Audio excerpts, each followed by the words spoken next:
Hello, hello, hello, and welcome to my edition of Homebuyers Corner. It's where I answer questions that have been sent in by homebuyers from around the country. And thank you so much for joining me today. So, my team has arranged these questions for me. They've been coming in from all over the country, and the purpose of this video is to, let other people who are watching this channel have access to the kinds of questions that home buyers across America are asking. You might have the same ones, and so that you can start to build your confidence to get ready to buy your home today. So for you, those of us who might be joining for the first time, my name is Amanda Gant. I'm a real estate investor and a licensed mortgage loan officer. I've been investing in real estate for 10 years, and I've grown my portfolio to 11 properties, both in America and Mexico. And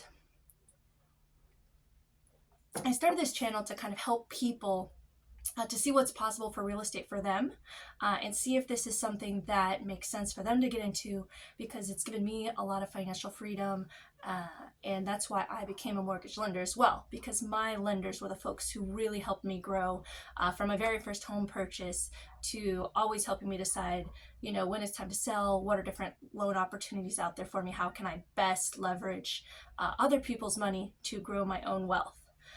So you're in the right spot. And if any of these questions are giving you curiosity or inspiration or hope for buying your home, I want to let you know you can reach out to me anytime. I've got my link tree in the description below. You can click on it and reach out to me in so many different ways. And we also have a discussion group that will be coming up later in July or August. And so if you're interested in joining that, it'll be a live discussion group with me and other home buyers that sign up, where we'll be going over a lot of the tenants, interesting things, interesting topics, key topics for home buying, and deciding what your best chart forward is. So now that we're past through all that, let's get to what some of the questions are today. Coming in anonymously, question is, why is it so hard to buy a house? I'm self-employed, but I've been doing the same job for almost 3 years. I have closing cost saves, but it seems like it's my credit that doesn't help me.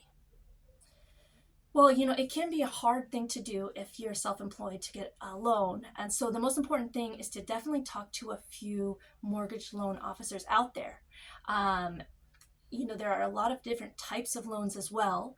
So you say you have closing costs saved. So you might need to save a little bit more for your down payment. And your loan officer should be able to tell you what it is that's actually blocking you from qualifying for a loan and what you can do to change that. Because the truth is, 60 to 65% of households in America are homeowners. So most people who want to can find a way to buy their home. It just might be a matter of what you might need to do over the next weeks, months, or even a year or two to prepare yourself to get ready for a loan, and then to purchase something that is within your budget. So I want to say, if you're still finding it hard, perhaps talk to a few different loan officers who could give you a clear insight into what you need to do. Because once you do those things, you should be able to qualify. And now, the point is, it's not hard to get a home. It might be hard to have cash flow needed to pay off your debt, or it might be hard to have enough income to qualify for a really huge house. So other things might be hard, but buying a house itself shouldn't be hard, and you should have the clear path forward. So I want to wish you the best of luck. And if you're interested in reaching out to me, let me know. Here at Momentum Mortgage Group, we're able to lend anywhere throughout the US. I've got the next question coming in from Sarah. She's asking, is it better to pay off a motorcycle loan or to continue to save money for a down payment and closing costs? She says the motorcycle loan is about $265 a month, and there is about $8,000 left to pay on that loan. They're looking to buy a home in about a year. So Sarah, this is a really great question because there's so many things that can interplay here. So this question can be illustrative for the rest of the folks who are listening as well, because there's not always one right answer that's going to fit for everybody. And the answer that's going to work for you, Sarah, will depend on your specific situation as well, and that's why speaking with your mortgage loan officer about this would be the best way to do it. However, to let folks know about this, there are a couple things that you should consider that might help lean you one way or another. One of those might be, how high is the interest rate on the motorcycle loan? If the interest rate is higher than your mortgage loan rate is likely to be, so if it's over 7%, it's always a good idea to try and get rid of high interest debt as quickly as you can. You are also going to be considering, what is your debt to income ratio? If you're able to kind of get that motorcycle loan paid down so that there's only, I believe it's 9 to 12 months left on it. So in this case, that'd be around $3,000 balance on the motorcycle loan, then you don't have to count that $265 against your debt to income ratio.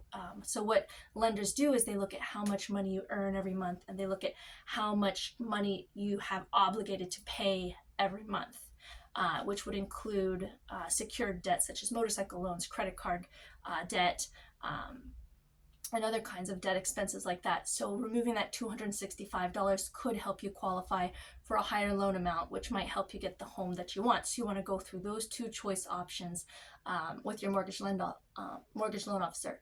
Another thing you might want to consider is, how much do you have and can you have saved for the down payment of the loan by the time this year is up, and how much do you want to have saved or need to have saved? So for instance, if you're going with a 5% down loan, you'll need to have that 5% down loan of the loan amount saved, as well as your closing costs. So if you're well ready to hit that amount, then you're good to go. But if you feel like that is tighter, that might push you towards just paying the minimum on the motorcycle and saving the rest that you can towards your down payment. Another thing that might be interesting to you is, since you're not going to buy a house for a couple of months, a year in your case, you might consider, are you going to keep the motorcycle or sell the motorcycle? If you plan to sell it, you might be able to use the sales proceeds to pay off that loan. So that's something that would help you out, and then you could continue to save $265 more each month towards your down payment on your reserves. So those are all the things that you have to consider. And thank you so much for that question.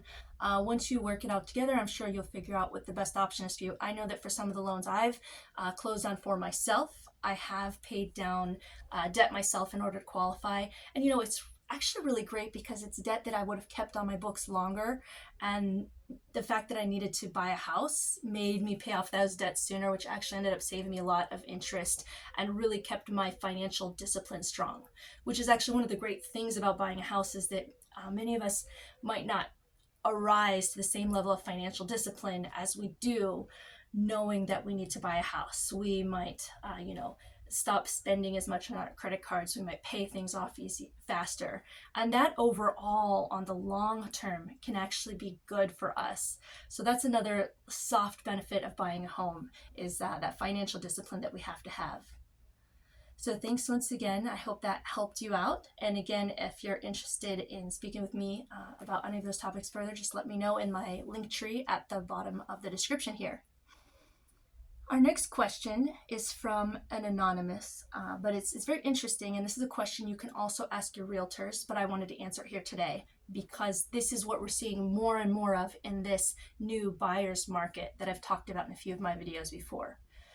Her question is, what could be wrong with a house or condo if the place has been listed on Realtor.com, Zillow, or Redfin for 345 days? This is a really great question, and it goes to what's happening right now, or a trend that we're going to see increasing still, which is longer days on the market. So homes not selling really quick like they might have used to. Sometimes homes would sell within a week or a couple of days of listing. Now we're seeing many homes on the market for 3, 6, 9 months, and in this case, almost a year. So you have to think, what are some of the things that could be going on here? Some things that's trending right now, and there's other explanations as well, so we'll get into those. But one of the things that's trending right now is that a lot of sellers are coming on the market for the first time, and they're listing their properties at those prices that they've been seeing in 2024 and 2023. Well, the interest rates have been staying really high, and now there's more and more and more sellers, and the number of buyers hasn't started to come up yet because prices haven't come down. So this is the law of supply and demand. And what I think we're seeing right now are disillusioned sellers who want those higher prices of a couple of months ago, and they're unable to sell. So the days on the market, even from last month to this month, have gone up 10 days. So from an average of 80 to an average of 91 days on the market. 91 days on the market, that's getting up there. So one of the biggest things that we could be seeing right now is overpricing. But besides that, there's some more general things that could always be happening no matter what the market is, whether it's a buyer's or a seller's market, when you see a property on the market longer. So I want to go over what some of those things might be so you can kind of check those out when you're analyzing this property as well. It might give you a few ideas of questions you can ask the seller's agent as well. So you might consider, where is the location of this property? Is the property right next to a highway, maybe a trash dump, anything that is not so desirable? Maybe it's a bad neighborhood or a bad school district. So it could be things like this on a floodplain. And so you want to check out the location and see if there's anything very specific there. There might be something wrong with the condition that you might not be able to see right away. So this could be shown up in the inspection. So a lot of times it can seem as a big expense, but if you get friendly with a contractor, you can maybe pay them a certain amount to come out to properties that you're very, very interested in, and to get them to look for things that you or your realtor might not be able to see. So anything like a foundation problem, a roof problem, maybe there's very old plumbing or old electricity, there might be mold or termites throughout, so you definitely want to check those things out. If it's in a condo building, perhaps the condo building is not approved for financing. So condo buildings need to have safe and steady financials, and they need to have a high participation of condo fees being paid by their owners, basically in order for them to be approved to get government-backed loans. So these might not be happening in a condo building. So always check what the condo repayment is, ratio is, how many people are paying their condo fees. You can check that with the buyer's agent. Perhaps this place actually has a very weird layout and you can't see it in the pictures. So try and get a floor plan or visit the place yourself, and to see if there are any key features that most other properties in the area might have, but this one doesn't. Maybe it's lacking a backyard, maybe it's lacking parking. It could be that one bedrooms and studios are often harder to sell. So one bedrooms and studios often will be sitting on the market longer. And this one should be pretty easy. So if you notice that the listing has pretty bad pictures, or a bad description, bad listing, other people might not even want to see it. And so that could be your win as well. You can also check out to see what the history is on Redfin. It usually shows you the history. So a lot of times you can see if a property has been under contract and it fell through, then that's something that you can look into. So I hope that gives you some things to check into and some things to consider as you're going forward. I want to check out the next question that we have here. The next question we have here is from Joey. And Joey says, "Hey, I'm wondering if anyone else has thought about climate risks such as floods, fires, or extreme weather that might be happening over the next 20 to 30 years when buying their first home."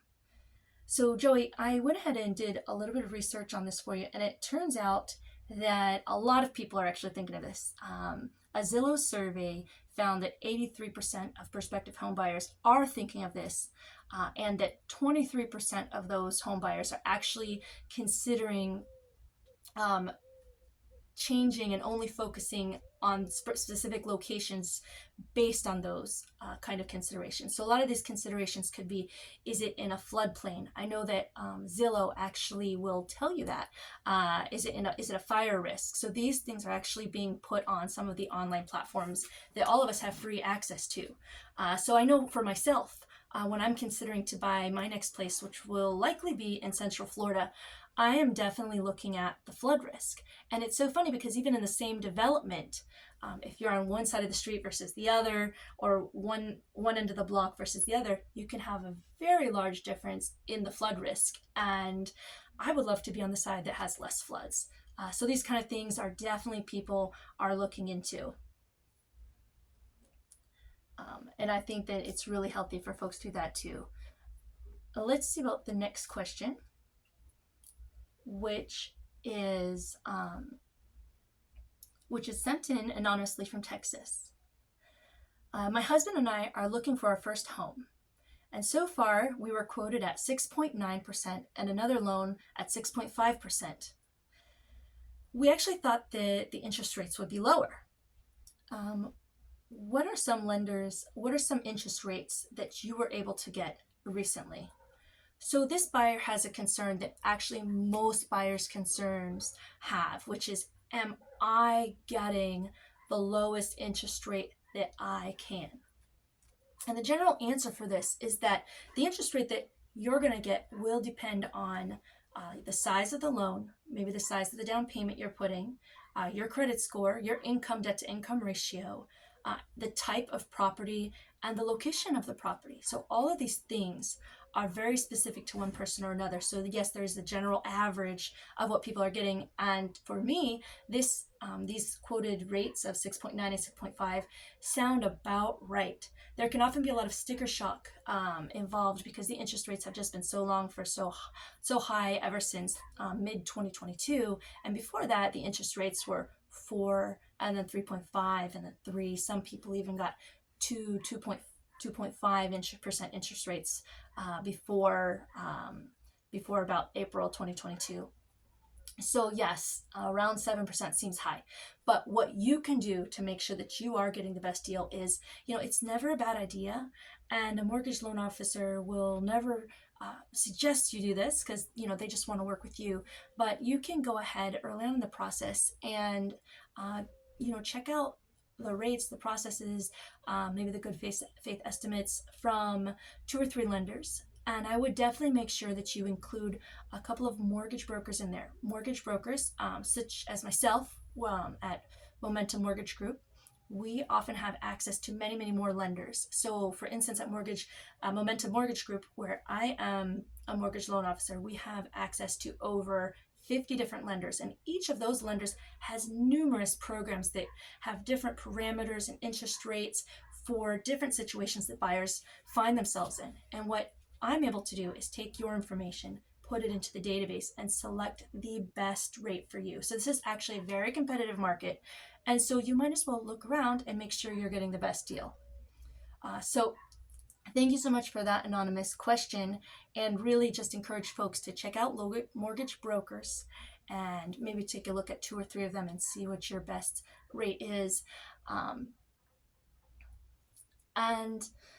Today we're going to close this question answer period off with a couple of questions that came in from 2 different folks, but they're very similar, so I just want to read them and maybe you will find yourself in the same shoes as these people do. The first question: I'm looking at buying my first home in the next 6 to 9 months, and I was hoping for some advice on where to start. Nobody in my family has ever bought a home before, and I've got nobody to ask. Any advice is welcome. Thank you. So if this describes you, you're in good company. Let me see. The second question, very similar, comes in from an anonymous home buyer in Massachusetts. Is there any website or book where I can learn about being a first-time home buyer?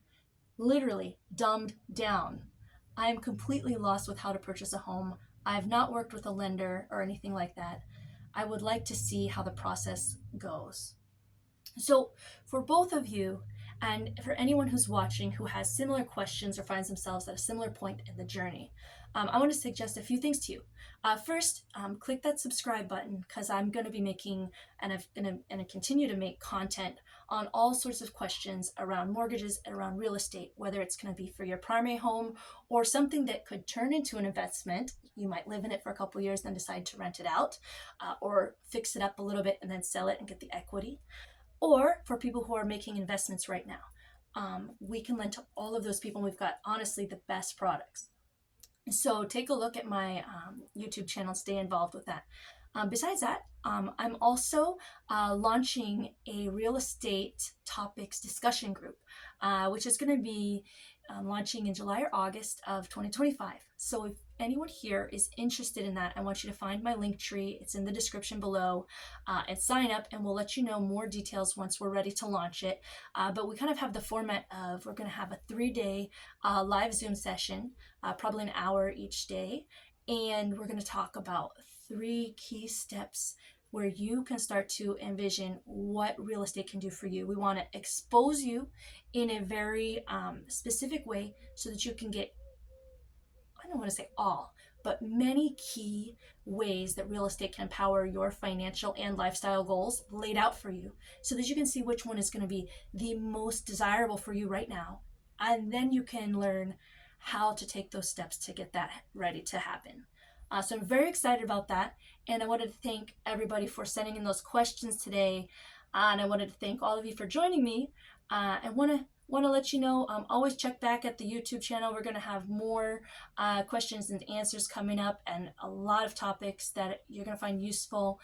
Thank you so much once again, and we look forward to seeing you showing up in our mastermind discussion group, and also on our YouTube channel. Additionally, at the Linktree link, if anybody's ready to discuss their particular questions, you can send me a question right there through Linktree, or you can schedule a personalized call with me where we can talk about what your plans are regarding real estate. So looking forward to speaking with you, and I hope that you have a fantastic rest of your day.